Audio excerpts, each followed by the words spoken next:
Bapak Ibu dan saudara sekalian, Bapak Ibu pernah punya masalah dengan kaki?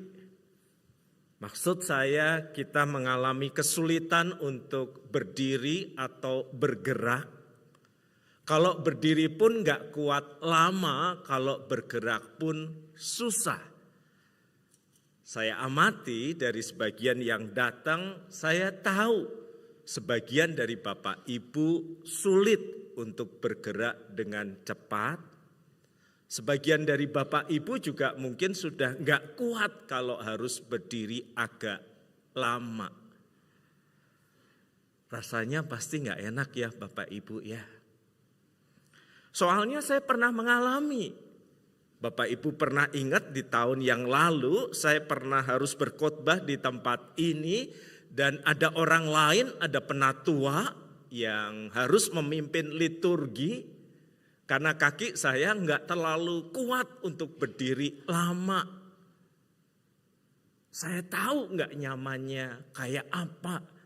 Karena seminggu setelah saya berkhotbah di GKI Ngagel, saya berkhotbah di gereja lain 5 kali dalam satu hari Minggu.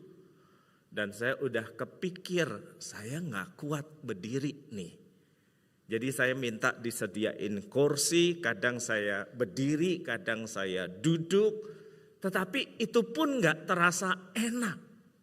Saya tahu ada yang salah dengan posisi saya. Sehingga ketika berdiri kok nggak enak ya, kok nggak tahan lama ya. Kok rasanya seperti goyah gitu ya. Saya Bapak Ibu bayangin kalau pas berkhotbah, pas tahu-tahu goyah terus jatuh. Kan pasti Bapak Ibu kepikirannya langsung rumah sakit. Karena kita bukan gereja yang biasa ibadah ada yang jatuh-jatuh gitu kan. Ada apa? Ada yang salah nih, pasti ada yang sakit nih. Bapak Ibu gak pernah mungkin berpikir, oh mungkin lagi dirawat oleh Roh Kudus sampai jatuh gitu. Saya tahu gak enak dan gak nyamannya ketika kita dalam keadaan goyah dan gak bisa firm, gak bisa kokoh, gak bisa kuat gitu loh. Terus dari Bu Pendeta saya dapat nama fisioterapis. Kalau di usia tertentu kita sudah bertukar obat, fisioterapis. Bapak Ibu tahu artinya kami semua pendeta Bapak Ibu menua di sini. Dan wajah jadi lebih tua gara-gara mikirin masalah Bapak Ibu. Nah, ketika fisioterapis itu datang ke rumah, dia meminta saya berdiri. Lalu dia bilang, oh ini ada yang salah dengan cara Bapak biasa berdiri nih. Terlalu berat di salah satu kaki sehingga otot kaki yang lain itu nggak cukup kuat. Terus gimana? Ya selain harus di fisioterapi, ya harus sepedaan. Supaya kembali kokoh dan kuat dan lebih enak untuk berdiri dan berjalan. Dan pasti Bapak Ibu sebagai pasien yang baik pasti saya nurut. Gak ada pilihan soalnya. Tapi ya cuman sebentar sih. Setelah semuanya kembali kelihatannya lebih enak, ya udah biasa aja. Nah ketika kita harus berdiri dan berjalan itu, kita ngerasa gak firm, gak yakin, kita goyah, kita itu ngerasa gak enak gitu ya. Dan pengen cepat-cepat duduk aja, gak usah berdiri, gak usah bergerak, gak usah berjalan gitu. Pengen berhenti dari aktivitas yang membuat kita gak enak. Tetapi problemnya kalau kehidupan adalah perjalanan, maka kita ini harus berdiri dan harus berjalan dan gak bisa berhenti dari perjalanan kehidupan ini. Nah coba Bapak Ibu bayangkan, Bapak Ibu harus berdiri dan terus berjalan dengan sebuah pertanyaan yang besar, dengan sebuah ketidaknyamanan, dengan satu hal yang mengganjal di dalam hidup Bapak Ibu, tetapi harus terus berjalan. Barangkali itu karena ketidakpastian ke depan. Kita jadinya gimana nih? Kita jadinya kenapa nih? Kita mau bekerja di mana nih? Kita mau pindah kemana nih? Ini diperpanjang gak sih kontrak rumah? Ini diperpanjang gak sih bisnis kita yang harus kita jalani? Ini gimana masa depan terkait dengan kesehatan? Menjalani kehidupan dengan begitu banyak pertanyaan dan kegelisahan, itu seperti orang berjalan tetapi ada hal yang membebani, yang membuat terasa goyah, yang membuat terasa nggak mantep. Kalau di perjalanan harafiah kan kita bisa berhenti, meletakkan beban itu lalu kita ngopi dulu. Kalau kuat baru jalani selanjutnya. Tetapi di dalam perjalanan kehidupan kan kita nggak bisa break dari pola-pola pikir kayak begitu yang ada di benak kita kan. Ya ini tahun baru Bapak Ibu. Selain yang baru, selain kalender yang dikasih gereja di rumah Anda, apa yang baru coba? Nggak ada kan? Suaminya tetap kan? Ya tetap sih kalau tahu-tahu berganti di tahun baru kan. Bapak Ibu nambahin masalah kami lagi gitu. Problemnya tetap kan? Pertanyaannya dari tahun lalu sama kan? Jadi yang barangkali yang baru satu-satunya ya cuman kalender. Itu pun dikasih sama gereja gratis. Jadi kita masih harus berurusan dengan banyak hal dari masa lalu, dari tahun lalu. Yang jujur membuat kita berkata, saya nggak tahu jawabannya. Gelisah, bertanya-tanya, nggak nyaman.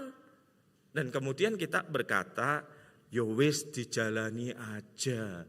Dipikir sambil jalan. Tetapi tetap ada kegelisahan dan rasa tidak mantap. Di dalam perjalanan kehidupannya, pemazmur itu juga punya pertanyaan yang menggerogoti rasa mantapnya. Dia melihat sekitarnya, dia melihat apa yang terjadi, dia membandingkan dengan dirinya, dan dia punya pertanyaan. Pertanyaannya adalah apa yang kemudian diungkapkan di dalam Mazmur nomor 37 ayat yang pertama. Janganlah geram terhadap orang jahat. Janganlah iri hati kepada orang yang berbuat curang. Dia itu melihat kenyataan hidup di sekitarnya. Ada orang jahat, ada orang yang berbuat curang, tetapi berhasil hidupnya. Hidupnya mantap, hidupnya lancar, hidupnya sehat. Tapi mereka perilakunya sebenarnya jahat. Lah kok enak? Lah kok enak orang yang melakukan yang jahat mendapatkan hal yang dia inginkan, hidup mereka baik, kehidupan mereka lancar, keluarga mereka sehat. Lah kok enak?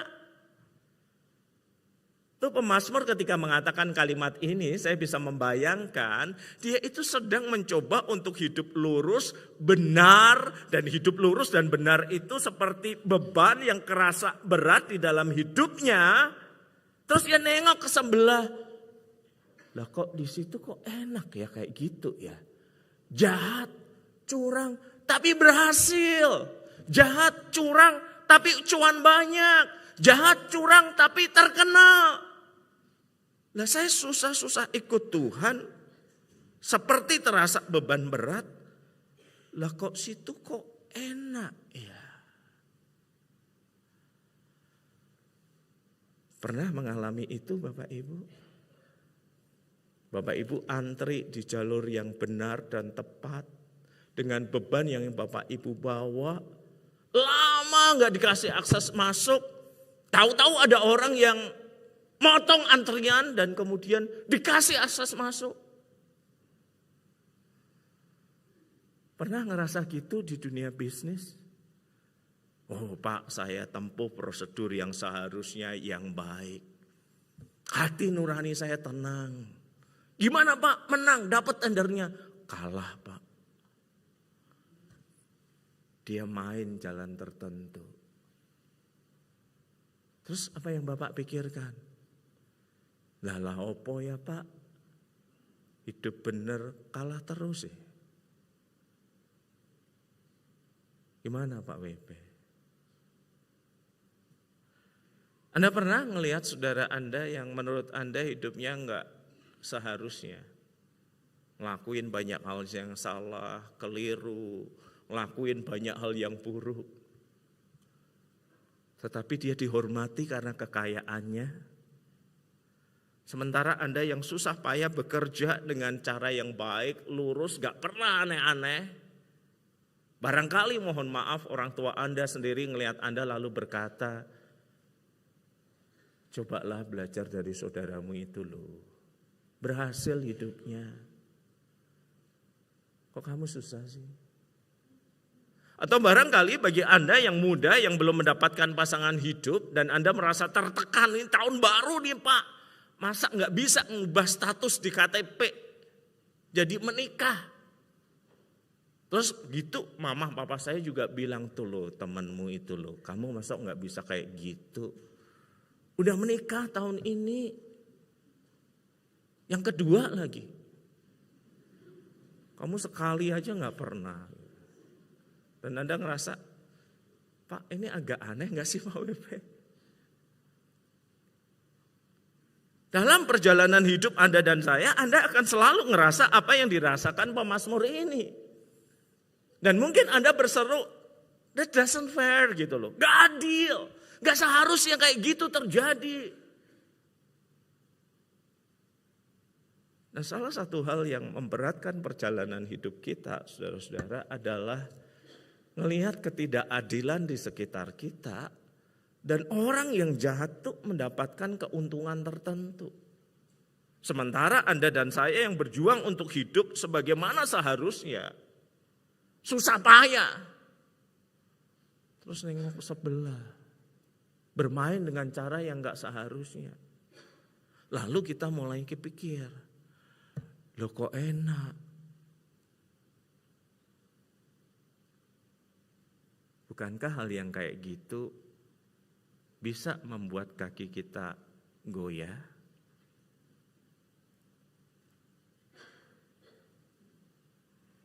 Mendarat di Jakarta. Driver gereja sudah siap menjemput. Dia setir, saya di belakang. Pak WP pelayanannya nanti malam atau besok pagi? Oh besok pagi Pak. Oh gak apa-apa ya Pak kalau kayak gitu kita nyampe di gereja malam ya. Gak masalah. Emangnya kenapa Pak? Ini masih sore. Ini jam macet Pak WP. Kita nanti keluar dari bandara di tol pasti macet. Dan benar seperti yang dikatakan. Keluar bandara tol macet. Grek berhenti.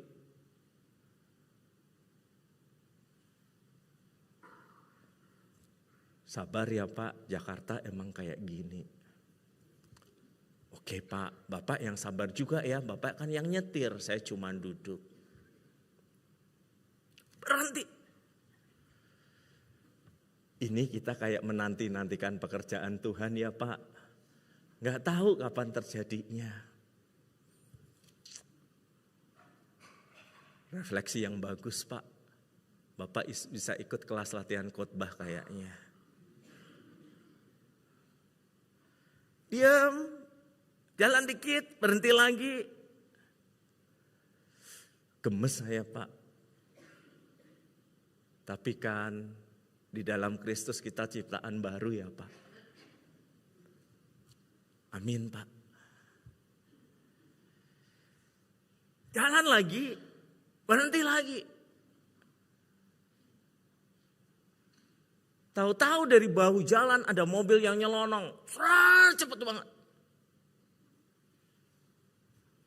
Lihat tuh Pak, orang kalau dikuasai kedagingan kayak gitu. Gak bisa taat, gak bisa ngendaliin diri. Kita gak gitu kan Pak, kita anak Tuhan. Amin. Tapi kok makin lama makin banyak.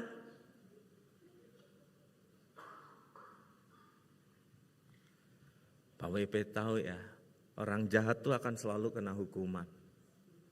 Coba Bapak lihat, di pojokan kan ada polisi tuh pasti. Ada petugas yang akan nilang orang-orang yang ngambil jalan bahu jalan itu. Gak ada tuh Pak.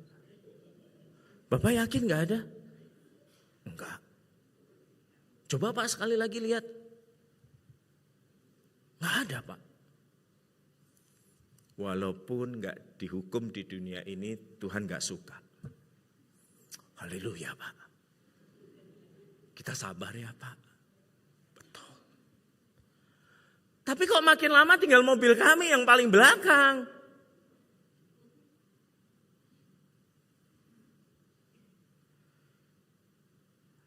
Tiba-tiba dia banting setir ke kiri.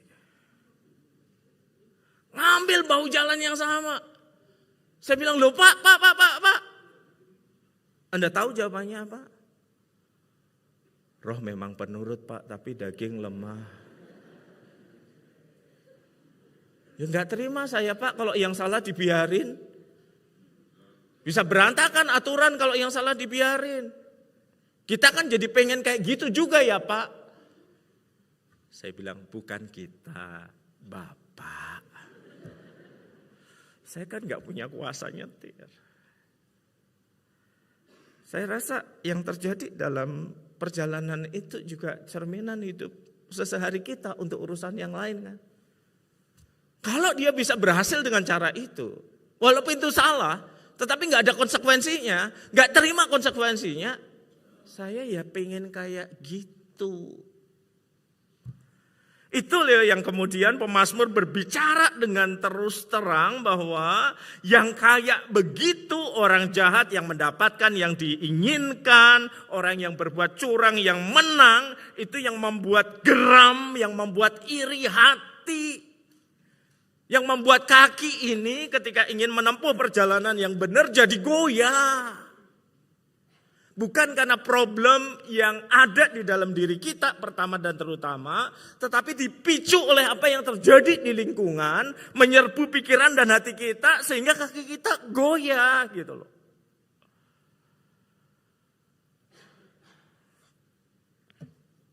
Nggak enak, nggak nyaman. Bikin gemes, bikin pengen kayak gitu. Dan barangkali di tahun yang berlalu kita juga udah kayak begitu untuk hal-hal tertentu ya. Ketika nurani kita nggak enak, kita selalu punya cara untuk merasionalisasi diri.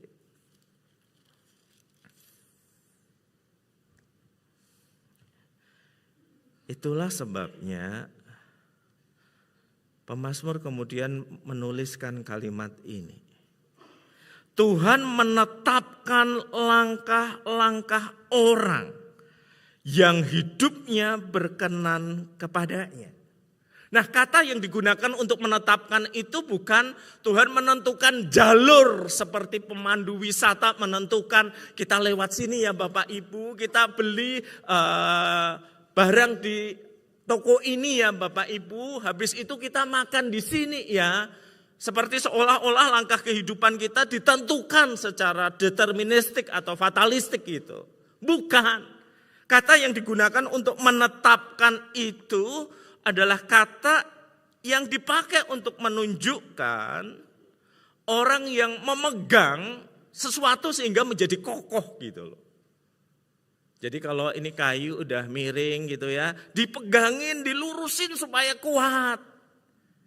Ini kalau orang berjalan sudah kelihatan limbung gitu ya, dipegangin, dipeluk supaya tetap bisa jalan lurus. Kan ini jadi keren ketika berkata Tuhan menetapkan dalam arti menguatkan langkah-langkah orang yang ingin hidup berkenan kepada Tuhan. Jadi Tuhan tuh ngerti bahwa Anda dan saya hidup di dunia yang gak steril, selalu tergoda untuk melakukan yang salah dan keliru. Tuhan itu ngerti. Tuhan ngerti hal-hal itu membuat langkah kita goyah. Makanya dia menguatkan langkah kita. Ya seperti seorang ayah yang membawa anak-anaknya remaja memasuki daerah tertentu, daerah lampu merah di luar negeri, yang anaknya masih pengen matanya ngelihat ke sana kemari, bapaknya bilang nggak usah belok-belok, dipeluk anaknya, nunduk jalan cepat. Tentu tidak sambil berkata biar papa aja yang lihat. Gitu. Kayak gitu. Dikuatkan langkahnya untuk kemudian ngelakuin yang benar, yang seharusnya. Tuhan tahu lemahnya kita, Tuhan tahu salahnya kita. Sebagai sahabat dia seperti memeluk kita dan berkata keep on going, jalan terus. Gak usah nengok-nengok, lakuin yang benar.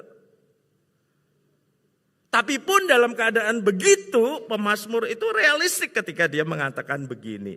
Apabila ia jatuh, Jadi di jalan yang sudah disertai Tuhan, yang didekap oleh Tuhan itu, ada kemungkinan dia jatuh, tersandung, terpleset.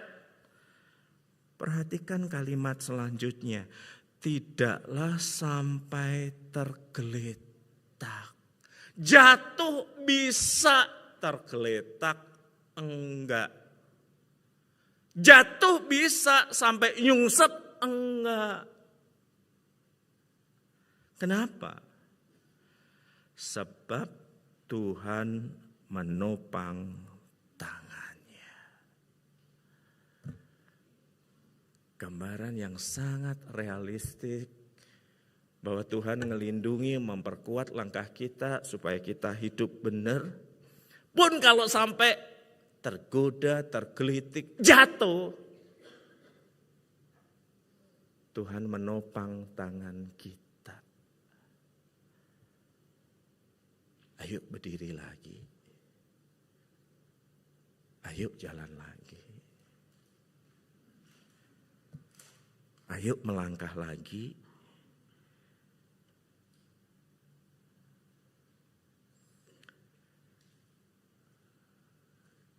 Kita nggak tahu apa yang terjadi tahun depan. Anda dan saya bisa saja membuat langkah yang salah dan keliru. Walaupun mikirnya udah bagus. Tapi jangan khawatir. Bahkan ketika itu terbukti salah atau keliru, Tuhan gak meninggalkan kita. Dia menopang kita untuk terus bangkit dan berjalan.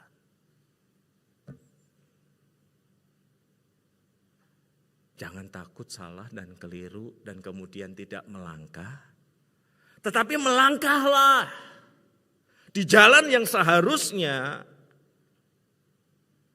dia menguatkan langkah kita. Kalaupun itu terbukti salah atau keliru, ada problem dan kemudian tergelincir dan jatuh, dia topangkan tangannya.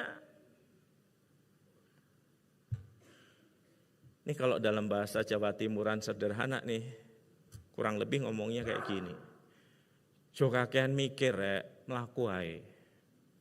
Bagi Anda yang datang dari daerah lain, subtitlesnya muncul kok biasanya. Jangan terlalu banyak mikir.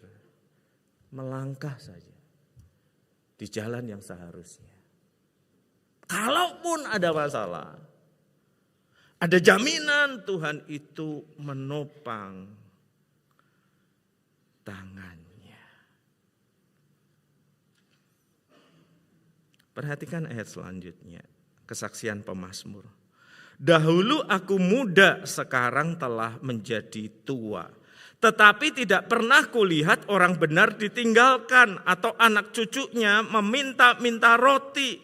Setiap hari ia menaruh belas kasihan dan memberi pinjaman dan anak cucunya menjadi berkat. Ada sebuah perspektif. Di zoom out begitu ya, melewati perjalanan waktu, kesetiaan Tuhan terbukti.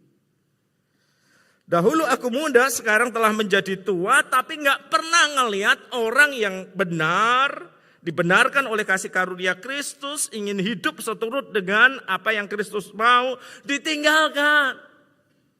Ada pemeliharaannya yang berlangsung menyejarah.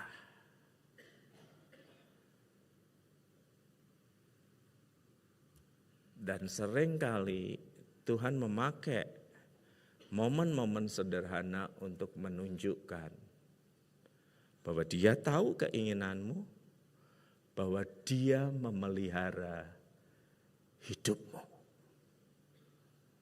bahwa Dia ada dan Dia tidak berdiam diri.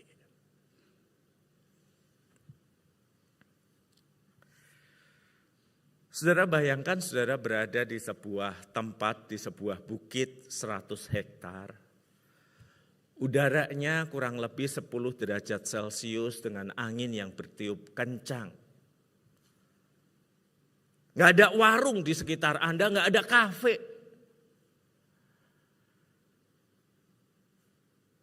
Dan dingin. Dan Anda lapar. Tapi beneran nggak ada kafe, nggak ada tempat makan dan yang lainnya. Apa yang kemudian Anda expect atau harapkan? Saya pernah berada dalam situasi seperti itu. Kampus tempat saya studi jauh dari manapun. Lapar habis belajar di perpustakaan dan tiba-tiba saya merindukan suara penjual nasi goreng, mie tek-tek, lontong balap yang biasa lewat di pastori itu. Tapi di sana nggak ada yang jualan kayak gitu.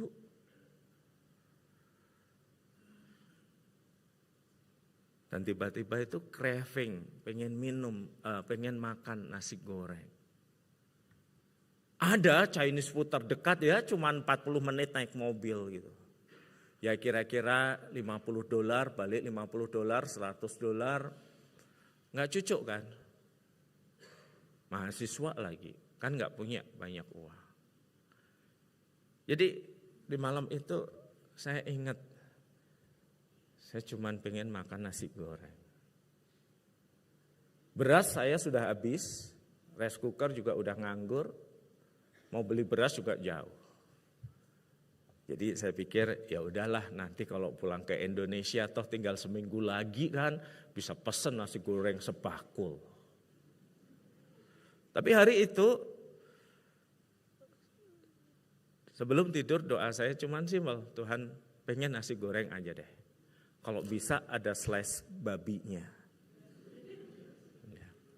Karena WP sama babi bestian gitu.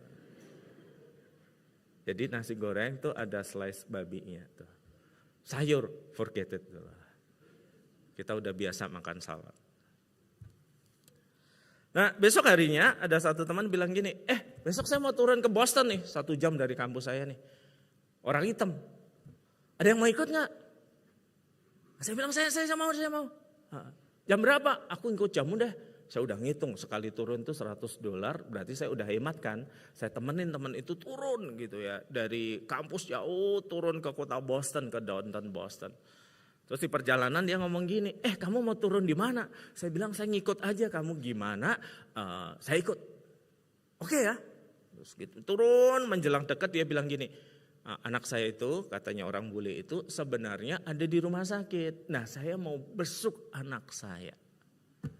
Oke, saya turun di rumah sakit itu nggak apa-apa. Jadi kita berhenti, kita parkir, dia mau say goodbye, dia mau besuk anaknya, tiba-tiba dia ngomong gini. Anak saya itu walaupun hitam kayak saya, suka banget Chinese food. Saya mau beli dulu, kamu mau ikut nggak? Bayarin nggak? Beres. Bercandaan kan, karena orang hitam kan suka bercandaan. Terus masuklah ke satu tempat yang dia tahu. Lalu dia bisik gini, Wahyu, kamu tahu di sini yang paling enak apa? Apa? Nasi goreng babinya. Are you sure? Yakin? Dan saya lihat itu. Nasi goreng dengan slice babi di situ. Terus saya nangis tuh.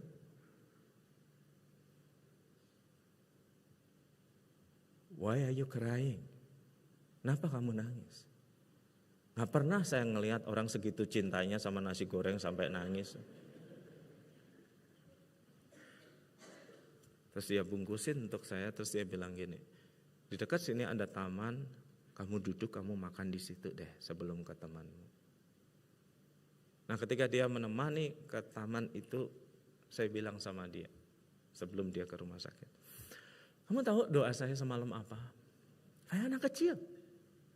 Saya pengen nasi goreng, terus ada slice babinya. Dia kaget.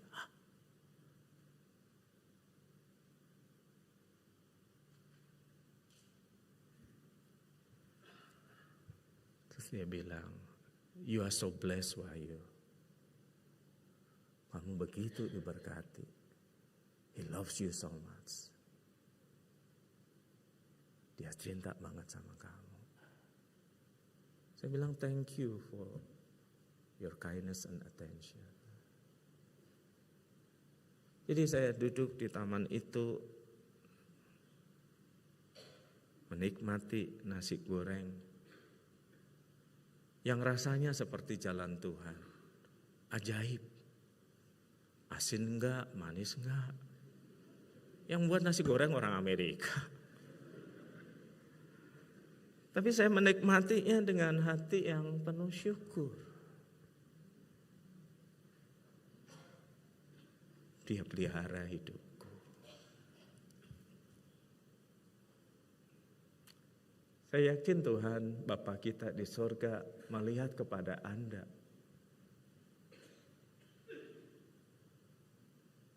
Anda yang berjuang untuk hidup sebagaimana seharusnya. Anda yang sudah lari dari Dia begitu lama dan sekarang hadir di tempat ini. Atau siapapun Anda. Dia ngelihat dengan mata yang penuh cinta. Tidak satupun burung dibiarkan jatuh tanpa Dia pelihara. Tidak ada taman yang bunga yang tidak Dia hiasi. Dia tahu susah payah Anda, Dia tahu kegoyahan langkah kaki Anda, Dia tahu godaan yang besar untuk melakukan yang salah dan keliru, Dia tahu kita sudah terjerembab di dalamnya. Tetapi pemeliharaannya melampaui segala kelemahan, kesalahan, kebimbangan, keraguan. Dia cinta banget sama hidup Anda. Dan jangan pernah berpikir untuk mengakhiri hidup Anda.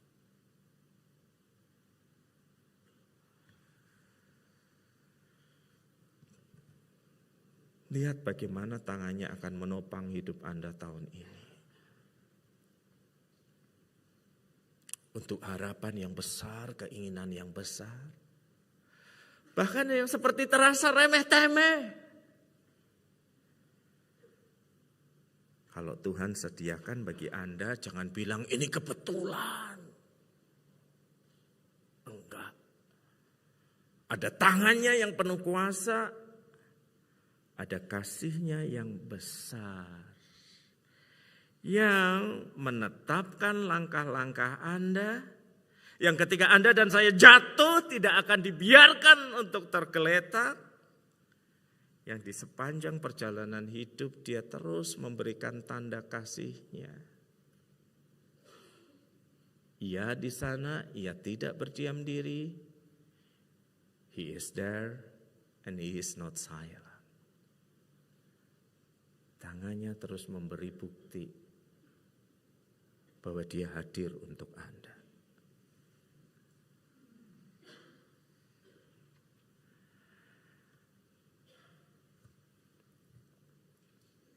Selamat menjalani tahun yang baru. Gak kuat-kuat amat gak apa-apa.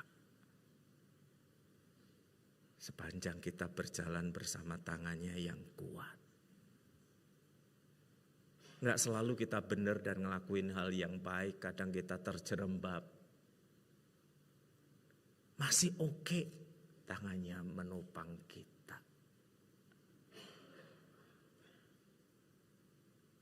Jalani tahun yang baru. Bersama Dia yang kasih setianya sudah terbukti. Dahulu aku muda, sekarang telah menjadi tua. Tetapi tidak pernah kulihat orang benar ditinggalkan atau anak cucunya meminta-minta roti. Mari kita berdoa. Bapak, Ibu, dan saudara sekalian, saya ingin memberi Bapak, Ibu kesempatan untuk berdoa secara pribadi bersama dengan keluarga, bersama dengan orang yang Anda kasihi, yang bersama dengan Anda.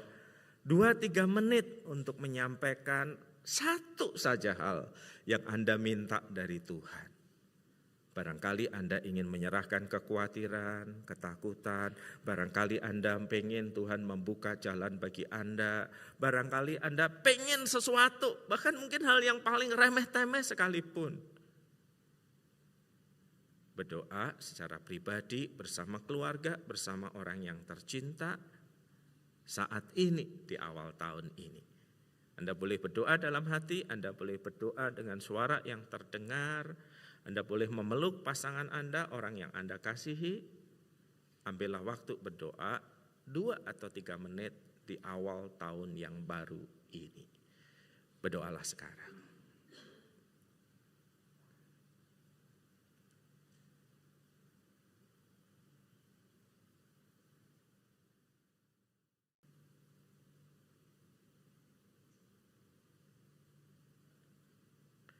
Untuk setiap doa, setiap permohonan, setiap kerinduan, biarlah kami percaya Tuhan menetapkan, Tuhan menguatkan langkah-langkah orang yang hidupnya berkenan kepadanya. Apabila kami jatuh, tidaklah sampai tergeletak, sebab Tuhan menopang tangan kami.